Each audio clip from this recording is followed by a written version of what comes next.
కాంగ్రెస్ ప్రభుత్వం టార్గెట్ గా మాజీ మంత్రి మల్లారెడ్డి ఫైర్ 22A నిబంధన బొమ్రాస్పేట్ 1000 ఎకరాల భూమి చుట్టూ అల్లుకున్న వివాదం ఏంటి? మల్లారెడ్డి మాటల్లోనే విందాం. కాంగ్రెస్ వచ్చిందంటేనే కబ్జా, కాంగ్రెస్ వచ్చిందంటేనే బస్ దోపిడీ.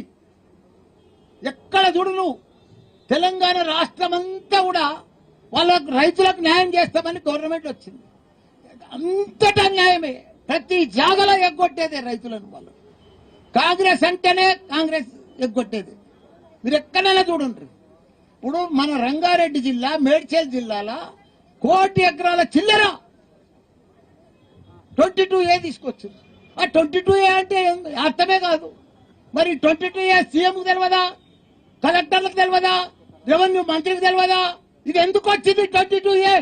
ఎన్నడూ లేని 70 సంవత్సరాల సంది పట్టాలున్నాయి, వ్యవసాయం చేసుకుంటారు, పాస్బుక్లు ఉన్నాయి, ధరణిగా ఉన్నాయి, ఆంధ్రప్రదేశ్ పాస్బుక్లు ఉన్నాయి, కొత్త పాస్బుక్లు వచ్చినాయి, భూభారతి వచ్చినాయి. కానీ 22A అడికెళ్ళి వచ్చింది, ఎందుకు వచ్చింది, ఎవరు తెచ్చిర్రు? వీళ్ళంతా నిద్రపోతుర్రా? ఏం చేస్తున్నట్టు గవర్నమెంట్? ఇంతమందిని అల్ల కొల్లం రియల్ ఎస్టేట్ వ్యాపారస్తులను, భూస్వాములను, వ్యవసాయం చేసుకుంటున్న రైతులను, ఏదైనా చిన్న చిన్న ప్రతి ఒక్క దాంట్లో 22A. మళ్ళా వాళ్ళే ఎంఆర్ఓ తానికెళ్ళి, ఆర్డీఓ తానికెళ్ళి, కలెక్టర్ తానికెళ్ళి, మంత్రి ప్రతి పైరవ్ చేసుకొని మళ్ళా రౌండ్ గా చక్రం కొడితే గానీ అది బయటికి వస్తలేదు.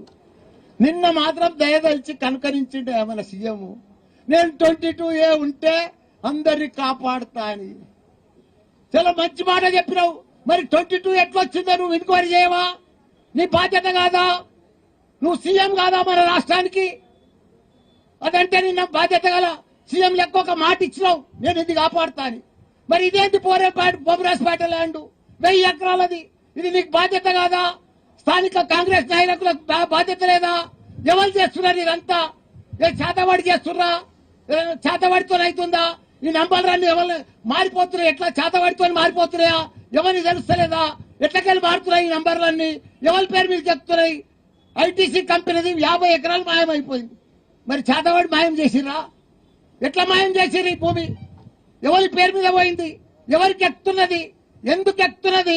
ఎందుకు చేస్తున్నారు? 50 ఈయనది పాస్బుక్ 1975 లో ఉంది. 50,000 అయిపోయింది పాస్బుక్ వచ్చి, ప్రొసీడింగ్ వచ్చి. అప్పటి సంది వ్యవసాయం చేసుకుంటుండు. అప్పుడు కాంగ్రెస్ ప్రభుత్వం ఉంది కదా, ఆ టైంలోనే పాస్బుక్ అయింది కదా. మరి ఇప్పుడు ఎందుకు మారుతుంది?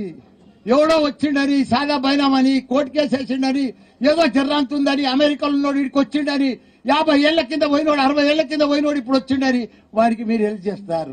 ఈ చిన్న చిన్న రైతులు 6 ఎకరాలు, 5 ఎకరాలు, 3 ఎకరాలు, 10 ఎకరాలు వ్యవసాయం చేసుకొని బతుకుతురు. దీనికి పాస్బుక్ కు వాల్యూ లేదా? ఈ ధరణికి వాల్యూ లేదా? భూభారతికి వాల్యూ లేదా? ప్రొసీడింగ్ కు వాల్యూ లేదా? ఇవన్నీ ఇప్పుడు గోదావరిలో కలిపేసి చక్కగా ఎవరికి వస్తే వాని పేరు మీద ట్రాన్స్ఫర్ చేస్తే ఎట్లయితుంది, ఏమవుతుంది? ఇవన్నీ మీరు గవర్నమెంట్ ఉందా లేదా? కలెక్టర్ ఉందా, ఆర్డీఓ ఉందా? అన్ని ఎంఆర్ఓనే మార్చేస్తాడా? ఏదనుకుంటే అది అవుతుందా? ఇట్లనే మమ్మల్ని చంపక తింటారా? ఇదే నా ప్రభుత్వం, ఇదే నా సీఎం, ఇదే నా మంత్రులు, ఇదే నా లెక్క? ఎవరు లేరా? అంతా చూస్తుండగానే పగడి దొంగ లెక్క లూటీ చేస్తారా? ఈ భూములనంతా మాయం చేసేస్తారా? భూములంతా పేరు మార్చేస్తారా? భూములంతా